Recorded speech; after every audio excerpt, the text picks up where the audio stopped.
Last time આપણે વાત કરી હતી બેઝિક પ્રિન્સિપલ ઓફ એનએમઆર. હવે આપણે નેક્સ્ટ લેક્ચરની વાત કરીએ તો કયા એલિમેન્ટના એનએમઆર મળે તેના માટે which type of nuclei can gives NMR spectra. મતલબ જે ન્યુક્લિયાઈ હશે એ કઈ ન્યુક્લિયા હશે જેના તમને સ્પેક્ટ્રા મળશે.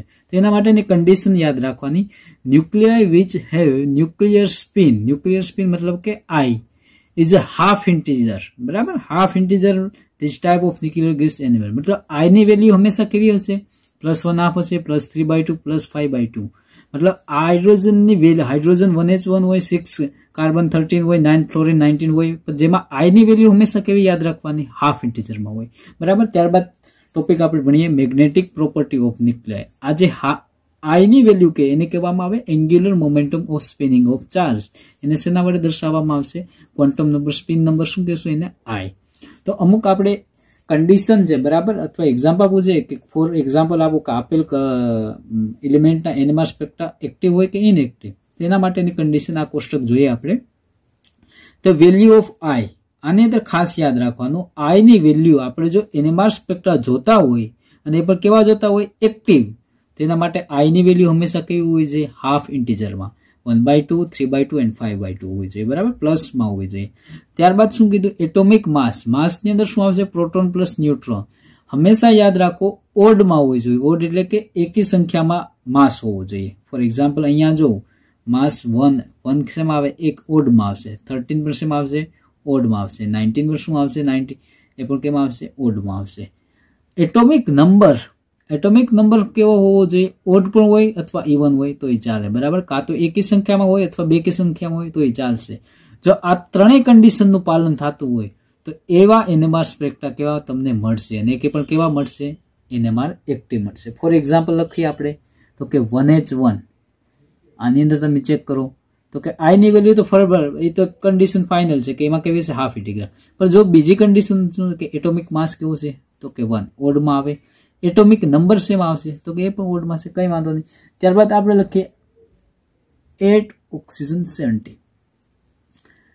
અહીંયા જો તમે તો કે એટોમિક નંબર શું છે? ઇવનમાં છે, કઈ વાંધો નહીં. 8 છે, ઇવનમાં આવશે. એવી રીતના 17 છે, એ શેમાં આવશે? ઓડમાં છે. પણ એટોમિક માસ કેવું છે? ઓડમાં હોવો જોઈએ. બરાબર. એવી રીતના નાઇટ્રોજન 7, નાઇટ્રોજન 15. તો નાઇટ્રોજન શેમાં હશે? એટોમિક નંબર તો કે ઓડમાં, કઈ વાંધો નહીં. પણ નાઇટ્રોજનનો એટોમિક માસ શેમાં છે? ઓડમાં છે. તો આવા જે એક્ઝામ્પલ અથવા આવા જે એલિમેન્ટની જે ન્યુક્લિયાઈ હશે ને એ કેવી હશે? એનએમઆર એક્ટિવ બતાવશે. ત્યારબાદ સેકન્ડ પોઈન્ટ, ઇન્ટીજર. ફૂલી ઇન્ટીજર મતલબ આઈ ની વેલ્યુ 1, 2, 3, 4 જે હોય તો એની અંદર શું મળશે? જો આ જે ઓપ્ટેન મળે ને એનએમઆર સ્પેક્ટ્રા, મતલબ હાઇડ્રોજનનો સ્પેક્ટ્રા કેવા મળશે? એક્ઝેક્ટલી શાર્પ પીક મળશે. કેવા મળશે? આવા શાર્પ મળે, અને કીધું શાર્પ એનએમઆર. હવે જે મળશે બીજું પોઈન્ટ શું કીધું કે ઇન્ટીજર હાઈ વેલ્યુ 1, 2, 3, 4. એટોમિક માસ કેવો હોવો જોઈએ? ઇવન હોવો જોઈએ. અને એટોમિક નંબર ફરજિયાત કીધું, ઓડ કીધું. અહીંયા જો ઓડ ઇવન નથી કીધું, ફરજિયાત કીધું. એટોમિક માસ બેકી સંખ્યામાં, આ સેમી હોવો જોઈએ એકી સંખ્યામાં. ફોર એક્ઝામ્પલ લખીએ આપણે એટોમિક માસ 1H2. તો 1H2 ની અંદર જોવું તમે એટોમિક નંબર તો કે ઓડ, બરાબર. એટોમિક માસ તો કે 2, હાઇડ્રોજનનો આઇસોટોપ છે. તો આને શું કહેશું? તો કે આના એનએમઆર તમને મળશે, પણ કેવા મળશે? ઇનએક્ટિવ મળશે. For example 5B10. બરાબર. અહીંયા જો એટોમિક નંબર શું છે? તો કે ઓડમાં છે. એટોમિક માસ શેમાં છે? તો કે ઇવનમાં છે. તો જે બ્રોડ મળે ને, બ્રોડ એટલે કેવા મળતા હોય? આ જે પટ્ટા હોય ને એ એક્ઝેક્ટ આવા મળે. આના જેમ શાર્પ પીક ન મળે. આ કેવા મળશે? થોડાક પટ્ટા આમ પહોળા આવેલા હોય છે. આને કહીશું બ્રોડ પીક. બરાબર. અને આ એનએમઆર કેવા હશે? ઇનએક્ટિવ હશે. ત્યારબાદ થર્ડ કન્ડિશન છે, એમાં તો શું કીધું? ઇન્ટીજર મતલબ આમાં તો આઈ ની વેલ્યુ શું કહી દીધી? 0 કહી દીધી. એટોમિક માસ કેવો હશે? ઇવન. એટોમિક નંબર પણ કેવો હશે? ઇવન. તો આના સ્પેક્ટ્રા ક્યારેય ન મળે. પણ તમને એક્ઝામ્પલ આપવાનું કહી તો શું લખો એમાં? Carbon 6, carbon 12, 8 oxygen 16, silicon sulphur 24. બરાબર. તો આ બધી શું છે? આ બધી એવા એક્ઝામ્પલ છે કે જે આ કન્ડિશનનું પાલન કરે. બરાબર. તો ક્યારેક એક્ઝામમાં આવી રીતના પણ પૂછી શકાય કે એક્ઝામ્પલ આપો, એનએમઆર એક્ટિવ અને એની કન્ડિશન લખો, તો એ તમે આમાંથી લખી શકો. બરાબર. ત્યારબાદ આપણે જોઈએ for example orientation of nuclei. બરાબર.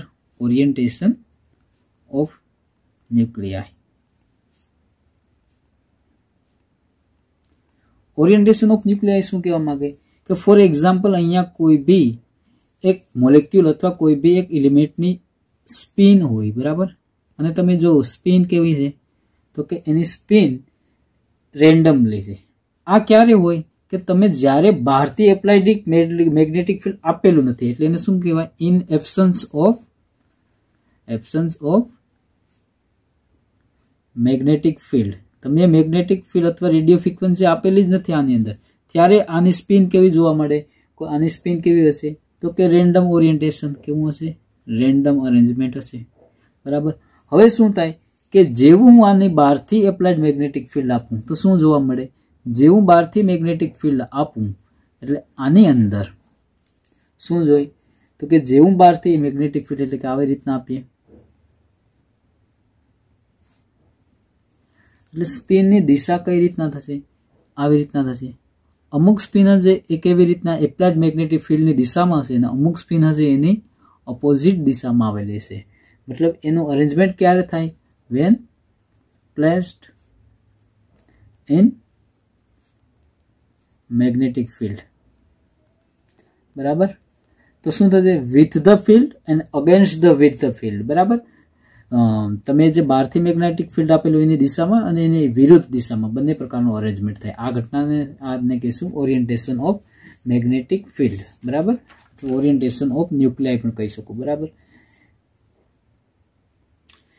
ત્યારે આવી જ રીતના આપણે લખી શકીએ. ફોર એક્ઝામ્પલ અહીંયા કોઈ બી એનર્જી હોય, બરાબર, આની અંદર અહીંયા સ્પિન હોય એ ગમે તેમ રેન્ડમલી અરેન્જમેન્ટ હોય, બરાબર. આ ક્યારે જોવા મળશે તમને? તમે આગળ જ ભણાવેલું હતું કે absence of magnetic field, absence of magnetic field, બરાબર. તો જેવું મેં આની અંદર બહારથી મેગ્નેટિક ફિલ્ડ આપું એટલે શું થશે? બહારથી મેગ્નેટિક ફિલ્ડ આપશું એટલે અમુક સ્પિન છે એ શું થશે? બહારથી મેગ્નેટિક ફિલ્ડના દિશામાં એનું અરેન્જમેન્ટ થશે. આ શું થશે? એપ્લાઇડ મેગ્નેટિક ફિલ્ડ, બરાબર, જેને આપણે દર્શાવશું H0. આજે અમુક સ્પિનની દિશા તમે જે બહારથી મેગ્નેટિક ફિલ્ડ આપો એ દિશામાં થયેલું છે. આની સ્પિનની વેલ્યુ કેટલી હશે? +1/2, અને આપણે કહીશું આલ્ફા, બરાબર. +1/2 સ્પિન એમ પણ કહી શકાય. અને જેવું બહારથી એપ્લાઇડ તો અમુક સ્પિન હશે કેવું થઈ જશે તો કે ફ્લિપ થઈને એની એક્ઝેક્ટ સામેની દિશામાં આવી જશે. તો આની વેલ્યુ કેવી હશે? અપોઝિટમાં છે એટલે -1/2, એને આપણે કહીશું બીટા સ્પિન, બરાબર. તો આને કહીશું ફ્લિપિંગ ઓફ મેગ્નેટિક ફિલ્ડ, બરાબર. તો આપણે મેળવવાનું છે ડેલ્ટા ઈ. તો ડેલ્ટા ઈ કેટલું આવે તો કે ઈ તો કે ડિફરન્સ પડો વધારામાંથી ઓછું એટલે -1/2 સ્ટેટ એટલે કે એક્સાઇટેડ સ્ટેટમાંથી આપણે ગ્રાઉન્ડ સ્ટેટમાં વાત કરીએ. ઈ +1 સ્ટેટ ટોટલ એનર્જી કેટલા આવે? ડેલ્ટા ઈ = તમે જેટલી આપેલી હોય બહારથી એટલી Hν, બરાબર. આવી રીતના કહેવાય. આ જે એપ્લાઇડ મેગ્નેટિક ફિલ્ડ એના ઓપોઝિટ હોય ને આ ઘટનાને કહેવામાં આવે ફ્લિપિંગ થઈ ગયું. જેવું પહેલા કેવી હતી મેગ્નેટિક ફિલ્ડ અપમાં હતી, હવે કેવી થઈ જશે? ગ્રાઉન્ડ સ્પીડમાં, બરાબર. હવે આપણે NMR ઇન્સ્ટ્રુમેન્ટેશન તમારા સિલેબસમાં નથી, તો કઈ રીતના હોય NMR ઇન્સ્ટ્રુમેન્ટેશન એનું હું તમને ફક્ત ઇમેજ આપું, બરાબર. ફોર એક્ઝામ્પલ આ ઇમેજ આપેલી છે, બરાબર. તો અહીંયા શું હોય તો કે અહીંયા તમારું સેમ્પલ હોય, બરાબર. આની અંદર સેમ્પલ સાથે શું તમે એડ કરવું હોય? સોલ્વન્ટ હોય, બરાબર. તમારો કોઈ બી કેમિકલની અંદર અનનોન કમ્પાઉન્ડ હોય, કોઈ બી સોલ્વન્ટની અંદર સોલ્યુટ થતો હોય, બરાબર. જેવું એમાં સોલ્યુબલ થાય એટલે એ સોલ્વન્ટ આની અંદર પ્લસ તમારો સબસ્ટન્ટ હોય. પછી આની આજુબાજુ શું આવેલા છે તો કે મેગ્નેટ હોય. આ મેગ્નેટને કંટ્રોલ કરવા માટે અહીંયા મેગ્નેટિક જનરેટર અથવા મેગ્નેટિક જનરેટર પણ રાખેલું હોય. હવે આ કમ્પાઉન્ડ એની અંદર શું તમે રેડિયો ફ્રીક્વન્સી એપ્લાય કરશો. રેડિયો ફ્રીક્વન્સી જેવો એપ્લાય કરશો એટલે અહીંયા સેમ્પલ હશે એ પોતે ઘૂમશે, એટલે શું થશે? જેવો એટલે અહીંયા રેડિયો ફ્રીક્વન્સી ટ્રાન્સમીટર હશે, બરાબર. ત્યારબાદ શું થાય તો કે જેવું મોલેક્યુલ હશે એ પોતાનું એબ્સોર્પ્શન કરશે એટલે એ ડિટેક્ટરમાં આવીએ. ડિટેક્ટ કરશે એટલે શું થશે? એબ્સોર્પ્શનનો ડાયરેક્ટ પ્રિન્ટ નીકળશે. એ કોનાથી? રેકોર્ડર અથવા પ્રિન્ટરથી નીકળે. તો આ ફક્ત એક ઇમેજ છે, બરાબર. એ ફક્ત જાણકારી માટે છે. હવે આપણે જે NMRની થિયરી છે આ ટોટલ કેટલા ભાગમાં ડિવાઈડ કરેલ છે તો કે ટોટલ 4 ભાગમાં ડિવાઈડ કરેલ છે, બરાબર. આપણે 1 by 1 ટોટલ થિયરી ભણી દઈએ, બરાબર. તો લખીએ આપણે થિયરી ઓફ NMR. જે આપણે થિયરી ભણવાની છે એમાંનું ફર્સ્ટ સ્ટેપ કે ટોટલ થિયરી કેટલા ભાગમાં ડિવાઈડ થયેલી છે તો તો કે 4 ભાગમાં થિયરી ઓફ NMR. બરાબર.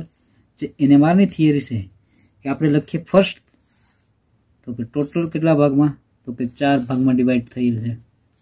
એમાંની ફર્સ્ટ થિયરી શું કહેવા માંગે નંબર ઓફ સિગ્નલ. શું નક્કી કરવાનું છે તમારે નંબર ઓફ સિગ્નલ. બરાબર. સિગ્નલ કઈ રીતના હોય કે મોલેક્યુલ હોય જે હોય એનું સિગ્નલ હોય એટલે શું મળશે એક્ઝેક્ટલી તમને આવું પીક મળી જાય. બરાબર. આવી રીતના શાર્પ પીક મળે. બરાબર. તો એને કહેશું નંબર ઓફ સિગ્નલ. તો એમાં શું તમારે ભણવાનું છે નંબર ઓફ સિગ્નલની અંદર 2 ટોપિક છે ટાઈપ્સ ઓફ પ્રોટોન.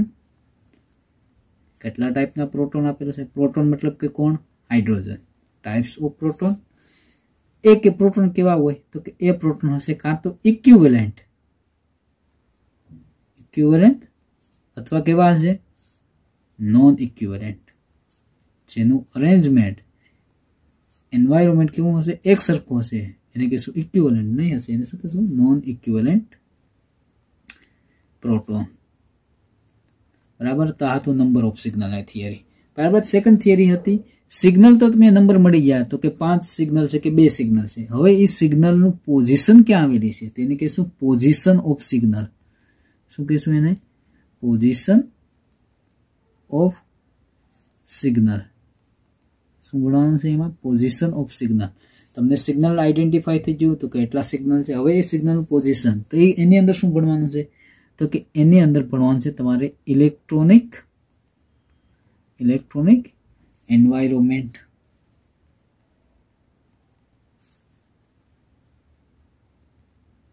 બરાબર. આજુબાજુનું તેવું એનું માળખું આવેલું છે આપણે ગણવાનું છે. ત્યારબાદ આ જે પોઝિશન મળી ગયું આ જે પોઝિશન મળી એની તીવ્રતા એટલે એને કહીશું intensity of signal.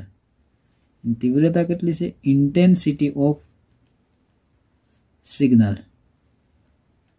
Intensity of signal એને કહેશું આપણે એની અંદર શું ભણવાનું છે તો કે વી કેન કેલ્ક્યુલેટ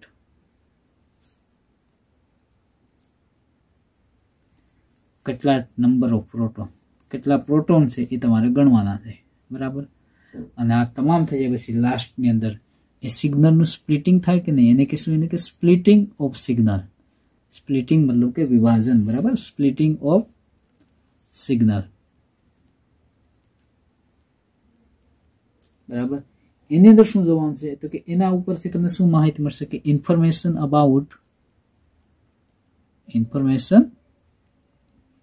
અબાઉટ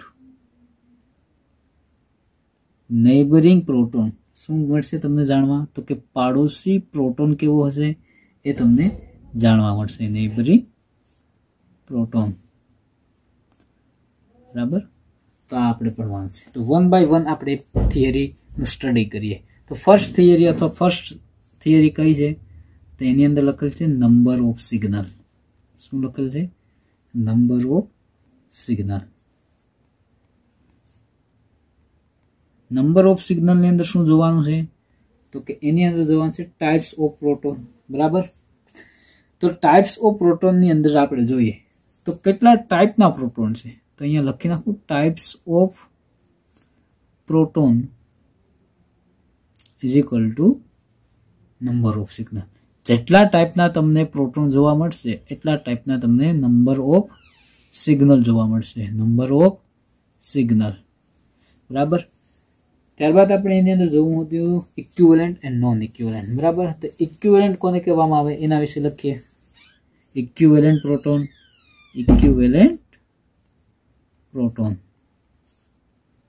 તો ઇક્વિવેલન્ટ પ્રોટોન કોને કહીશું. બરાબર. ઇક્વિવેલન્ટ પ્રોટોનની ડેફિનેશન લખીએ આપણે તો ઇક્વિવેલન્ટ પ્રોટોનની અંદર શું આવશે કે proton having same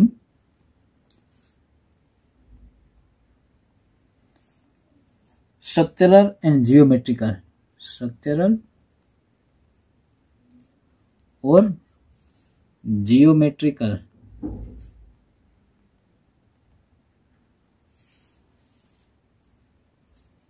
structural or and chemical environment.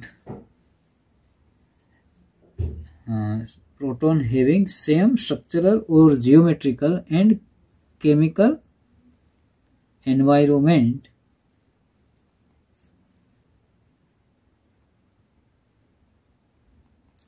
are known as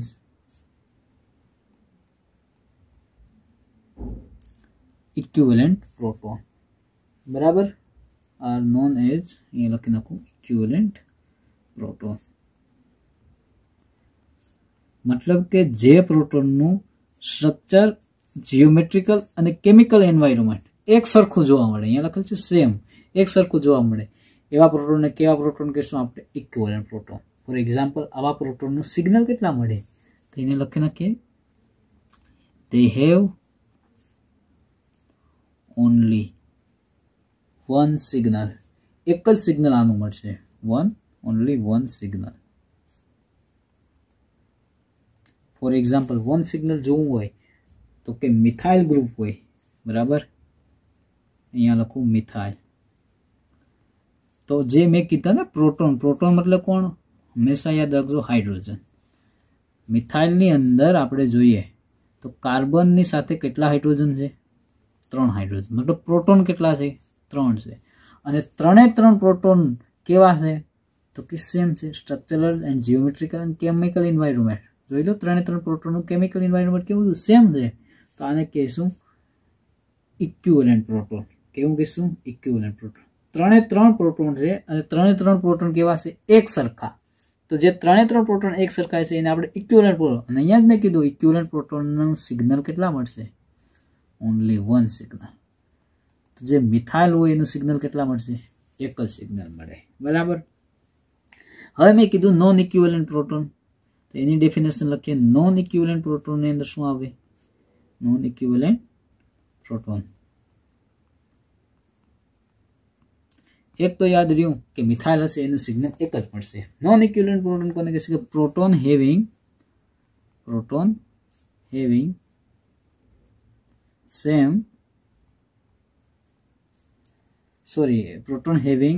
નહીં આવશે, અહીંયા શું આવશે? Different structural or geometrical and chemical environment.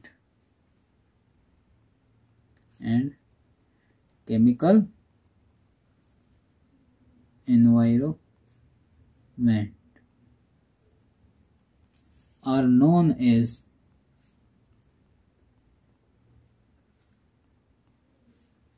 non-equivalent proton.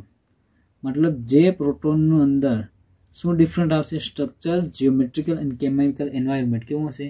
જુદું જુદું હશે. એના પ્રોટોનને કેવા કહીશું? Non equivalent. અને આના સિગ્નલ પણ કેટલા મળશે? તે ગીવ ડિફરન્ટ સિગ્નલ. તો એના સિગ્નલ કેવા મળશે? અલગ અલગ સિગ્નલ મળશે. નોન ઇક્વિવેલન્ટમાં આપણે એક્ઝામ્પલ અત્યારે નથી આપતા, તો અહીંયા મેં ફર્સ્ટ એક્ઝામ્પલ લખ્યું હતું CH3, બરાબર. આની અંદર જે હાઇડ્રોજન છે એ કેવો છે? સરખો છે, એટલે આને સિગ્નલ નામ આપું A. આ હાઇડ્રોજન પણ કેવો છે? એક સરખો છે, આને પણ આપશું A. આ હાઇડ્રોજન પણ કેવો છે? A. તો ટોટલ સિગ્નલ કેટલા મળશે? તો કે એક જ મળશે. અહીંયા જો 3 કેવા છે? સેમ છે, એટલે 1 સિગ્નલ, બરાબર. ત્યારબાદ મિથાઇલ પછી આવશે મિથિલિન. કોણ આવશે? મિથિલિનની આપણે વાત કરીએ. મિથિલિન એટલે કે કાર્બન સાથે કેટલા હાઇડ્રોજન હશે? 2 હાઇડ્રોજન. આ બંને હાઇડ્રોજન કેવા છે? તો કે એક સરખા છે, બરાબર. ઓલ 2 પ્રોટોન્સ આર જનરલી, મેં એવું કીધું આર જનરલી, આ 2 પ્રોટોનને મેં એવું શું કહી દીધું તો કે ઇક્વિવેલન્ટ છે. કેવા છે? ઇક્વિવેલન્ટ. તો આનું પણ સિગ્નલ કેવું મળશે તમને? આ હાઇડ્રોજન, અને કહીશું મિથિલિન, બરાબર. આ જે મિથિલિન હશે આ સિગ્નલ હાઇડ્રોજન પ્રોટોન. જો એક વસ્તુ યાદ રાખો, આની અંદર સિગ્નલ ફક્ત હાઇડ્રોજનને જ લીધે મળશે. જેવું આની અંદર મોલેક્યુલ ઉપર તમે જેવું રેડિયો ફ્રીક્વન્સી એપ કરશો એટલે હાઇડ્રોજન એબ્સોર્બ કરશે અને ડાયરેક્ટ શું થશે? એનું સિગ્નલ તમને મળશે, બરાબર. કાર્બનનું ન મળે. શા માટે કાર્બનનું નહીં મળશે તમને? તો કે એનો એટોમિક માસ કેવો હશે? સોરી આપણે તો વાત કરવાના હતી પ્રોટોન મેગ્નેટિક રેઝોનન્સની, બરાબર. તો આની અંદર આ હાઇડ્રોજન ને આ હાઇડ્રોજન મિથિલિનની અંદર કેવા હશે? બે સેમ હશે. તો આનું પણ સિગ્નલ કેવું મળશે? એક જ મળશે. પણ આની અંદર મિથિલિન આવે ને ત્યારે કાઉન્સમાં યાદ રાખવાનું એક્સેપ્ટ 3 કન્ડિશન. 3 કન્ડિશન, 3 કન્ડિશનનું પાલન જવું જોઈએ કે આ 3 કન્ડિશન આમાં નથી આવતી. જો 3 કન્ડિશન આવી જાય તો આના સિગ્નલ કેવા મળશે? તમને ડિફરન્ટ મળશે. બાકી જનરલી શું યાદ રાખવાનું? એક જ સિગ્નલ મળશે. હવે આપણે વધારે આના એક્ઝામ્પલ જોઈએ, બરાબર. તો આપણે એક્ઝામ્પલની વાત કરીએ, બરાબર. એક્ઝામ્પલ આની અંદર તમને એક્ઝામની અંદર કેલ્ક્યુલેટ કરવાનું કહેશે કે સિગ્નલ કેલ્ક્યુલેટ કરો. ફોર એક્ઝામ્પલ હું ફર્સ્ટ એક્ઝામ્પલ અહીંયા લખું. કાર્બન, આપણે ખાલી સિગ્નલ કોના ગણવાના છે? હાઇડ્રોજનના, બરાબર. CH3. આ કાર્બન સાથે હાઇડ્રોજન કેટલા છે? તો કે 3 છે. ત્રણેયનું સિગ્નલ કેવું મળશે? 1 મળશે. એટલે હું અહીંયા લખી નાખું A. અહીંયા પણ CH3 લખું તો આ CH3 ને આ CH3 માં કંઈ પણ ડિફરન્ટ નથી. આનું સિગ્નલ પણ કેવું મળશે? A મળશે. એ જ રીતે અહીંયા પણ CH3 લખું, આ પણ આના જેવું છે સેમ, એટલે અહીંયા પણ A લખું ને અહીંયા પણ લખું CH3, તો આ પણ કેવું છે? A. તો 4 મતલબ ટોટલ હાઇડ્રોજન કેટલા છે? 12 હાઇડ્રોજન. ને 12 હાઇડ્રોજન કેવા છે? તો કે 12 હાઇડ્રોજન ઇક્વિવેલન્ટ છે. અને 12 હાઇડ્રોજન ઇક્વિવેલન્ટ હોય તો આનું સિગ્નલ કેટલા મળે? તો યાદ રાખવાનું ઓનલી 1 સિગ્નલ મળશે, બરાબર. 1 સિગ્નલ યાદ રાખવાનું. આ કાર્બન સાથે જે 3 હાઇડ્રોજન છે કેવા છે? તો કે એક સરખા છે, ઇક્વિવેલન્ટ છે. ફોર એક્ઝામ્પલ સેકન્ડ એક્ઝામ્પલ લઈએ. CH3, બરાબર. આ કાર્બન સાથે 3 હાઇડ્રોજન કેવા છે? તો કે 3 હાઇડ્રોજન સેમ છે, બરાબર. જેવા 3 સેમ છે એટલે એનો આપણે એક જ સિગ્નલ આપીએ, A નામ આપીએ. હવે એનું બાજુનું કેમિકલ એન્વાયરમેન્ટ કેવું છે? મેં લખ્યું ને કેમિકલ એન્વાયરમેન્ટ આર સેમ. અહીંયા બધે કાર્બન મોનોક્સાઇડ, તો કાર્બન મોનોક્સાઇડ સોરી કેટોન છે, બરાબર. તો શું છે?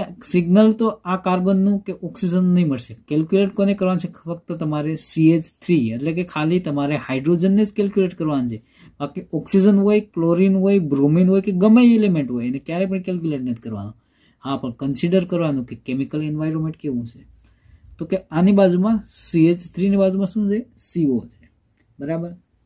અને એક્ઝેક્ટ એની બાજુમાં હજી લખું CH3. તો મને એ કહો આ CH3 અને આ CH3 માં કંઈ ડિફરન્ટ?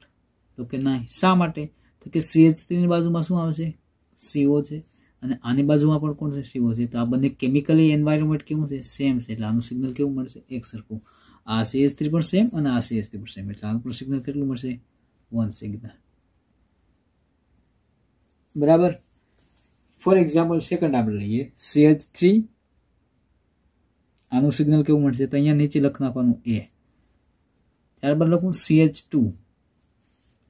હવે CH3 માં જોઈ લો એક સિગ્નલ. આમાં કેટલા છે હાઇડ્રોજન? 3 અને આમાં કેટલા છે? 2. તો આ તો આના કરતા કેવું છે? અલગ જ પડી ગયો ને, એટલે આને સિગ્નલ આપીએ B. હજી આગળ જવું તો કઈ આવે? ક્લોરિન. ક્લોરિન તો કન્સિડર નથી કરતા. અથવા આ પણ જોઈએ કે CH3 ની બાજુમાં કોણ છે? CH2 છે, બરાબર. એટલે કેમિકલ એન્વાયરમેન્ટની બાજુમાં કોણ આનું લાગુ પડશે? ખાલી CH2. જ્યારે CH2 ની બાજુમાં કોણ છે? CH3 પણ છે અને Cl છે.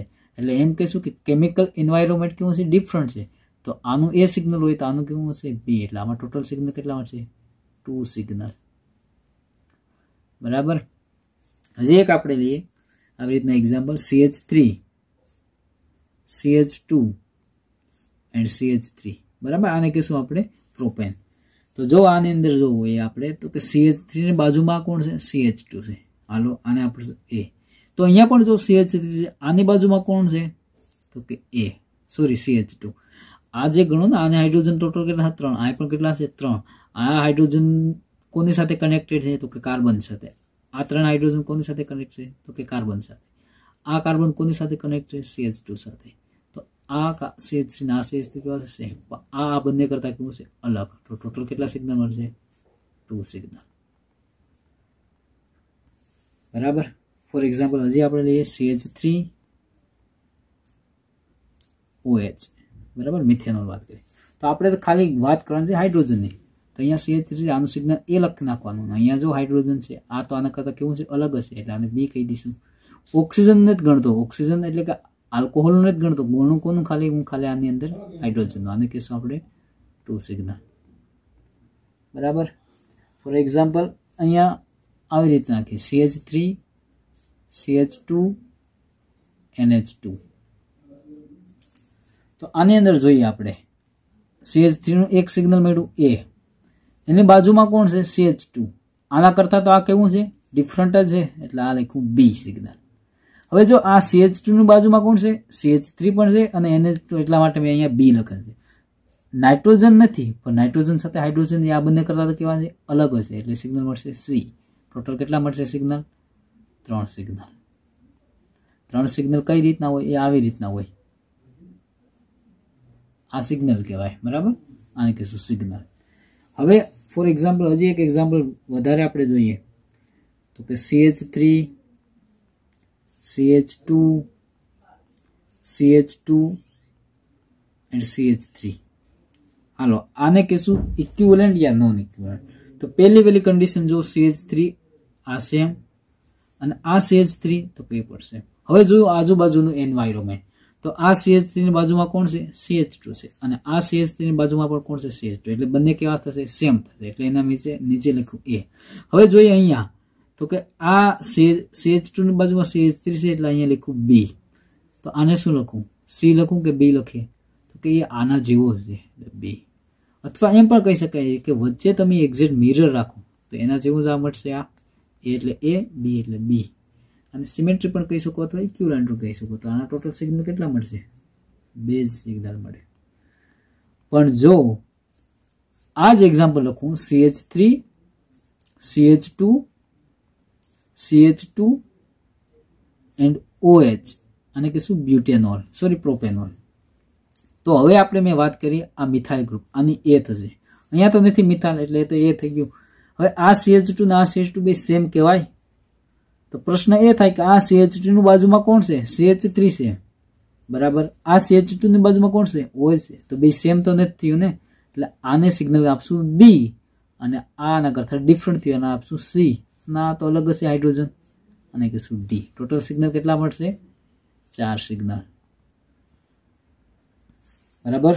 ફોર એક્ઝામ્પલ હજી એક આપણે એક્ઝામ્પલ લઈએ ઓક્સિજન વાળું હોય એવું CH3 C double bond O CH2 and CH3.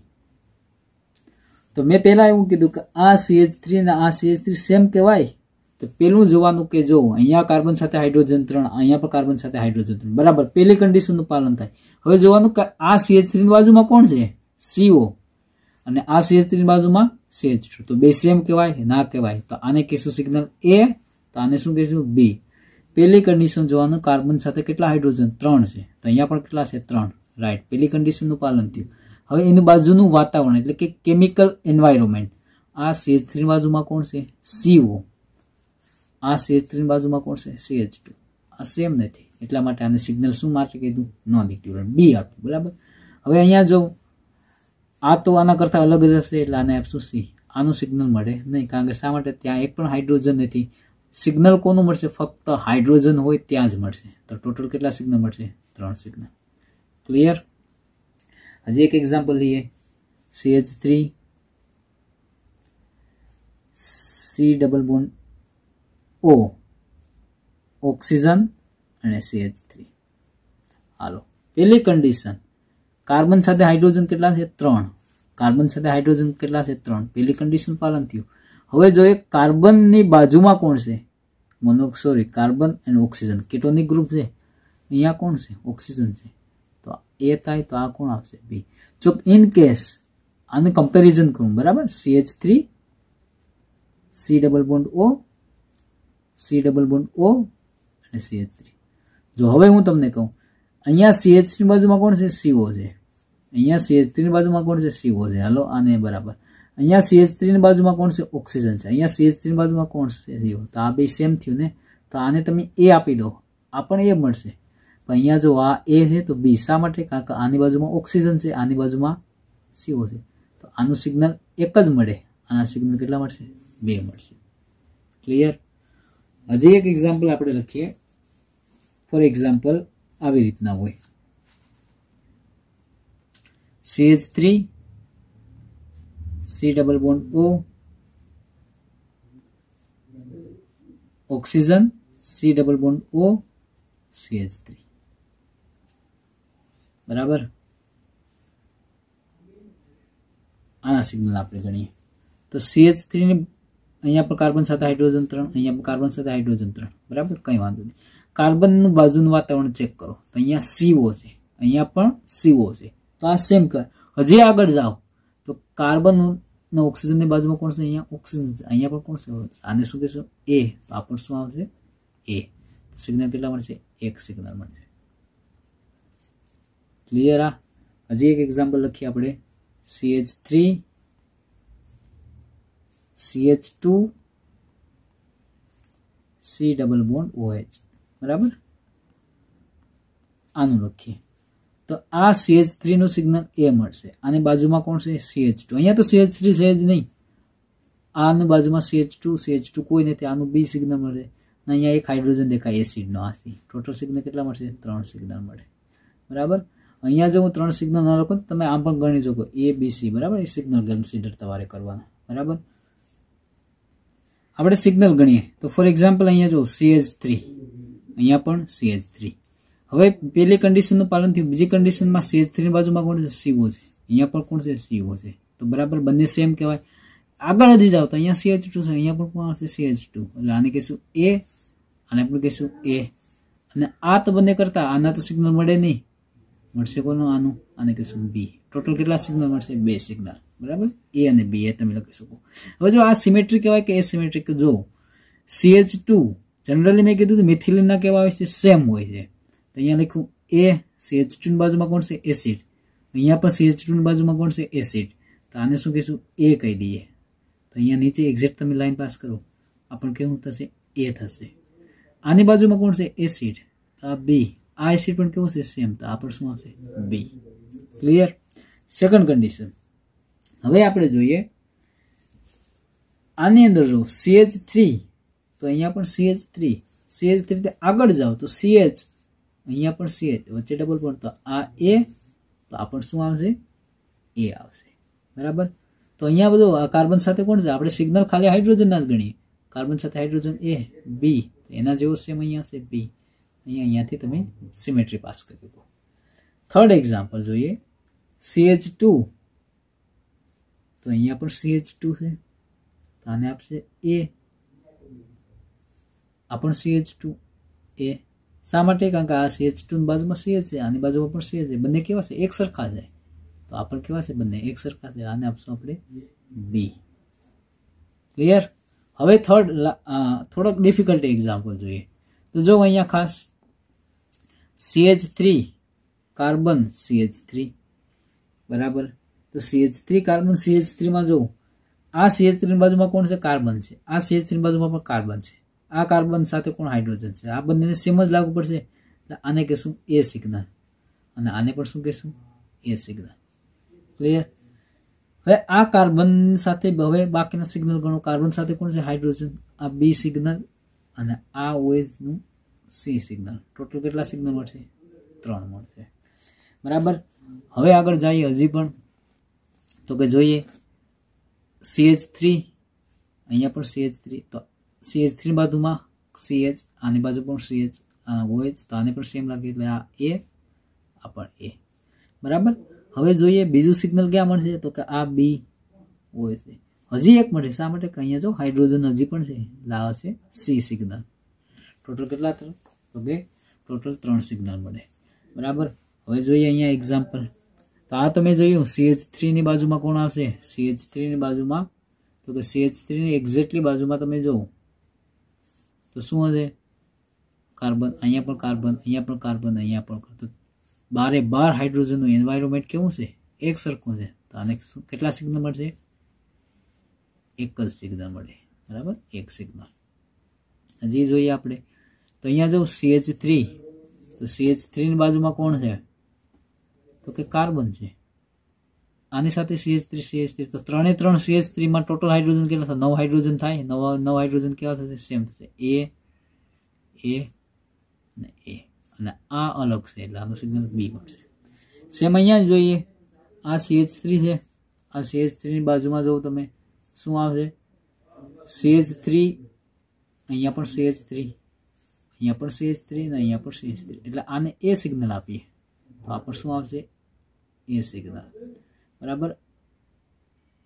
આ કાર્બન કોની સાથે તો CH સાથે B, અહીંયા તમે લાઈન પાસ કરો તો આ પણ આવશે B. ટોટલ કેટલા સિગ્નલ મળશે? ટોટલ 2 સિગ્નલ મળે. હવે જો આની અંદર જે સાયક્લોહેક્ઝન છે ને, આમાં તો તમારે બધા જ સિગ્નલ કેવા આવશે સેમ. આની બાજુમાં CH2, આ CH2, આ CH2, CH2, CH2 કેવા આવશે સેમ આવશે, બરાબર. હવે નેક્સ્ટ આગળનો એક્ઝામ્પલ જોઈએ આપણે, તો કે આની અંદર લો તમે CH3 attachment carbon, CH3 attachment carbon. તો આ જેવું જ એક્ઝામ્પલ એટલું ગણો ને તમે, ખાલી OH ને કન્સિડર કરો તો બાકીનો અહીંયા આવી ગયો. તો આ A તમામ સિગ્નલ કેવા હશે? એક જ હશે. આનું સિગ્નલ કેવું મળશે? એક સિગ્નલ મળશે. હવે જોઈએ આ સિગ્નલ થોડુંક ડિફિકલ્ટ છે, જોઈએ CH3, બીજે ક્યાંય CH3 છે તો કે નહીં, તો હાલો એક જ સિગ્નલ. હવે વાત કરીએ CH2, આ CH2 અને આ CH2 સેમ કહેવાય? તો જોઈએ આપણે આ CH2 ની બાજુમાં કોણ છે? CH3, અને આ CH2 ની બાજુમાં કોણ છે? તો આ B અને આ C. તો આ બંને કરતા કેવો છે? અલગ જ થશે. આ D અને આ હાઇડ્રોજન E. ટોટલ કેટલા સિગ્નલ મળે? 5, બરાબર. જોઈએ હજી CH3, આ A, અહીંયા કાર્બન મોનોક્સાઇડ, આ CH2 ની બાજુમાં CO છે, આ CH2 ની બાજુમાં OH છે, તો આ B, આ C અને આ D. તો આવી રીતના તમારે મિથાઇલ ગ્રુપ અથવા કોઈ પણ સિગ્નલ આપે, ફક્ત નામ આપે તો પણ તમારે સ્ટ્રક્ચર દોરીને સિગ્નલ કેલ્ક્યુલેટ કરી શકો, બરાબર. અસ્તુ.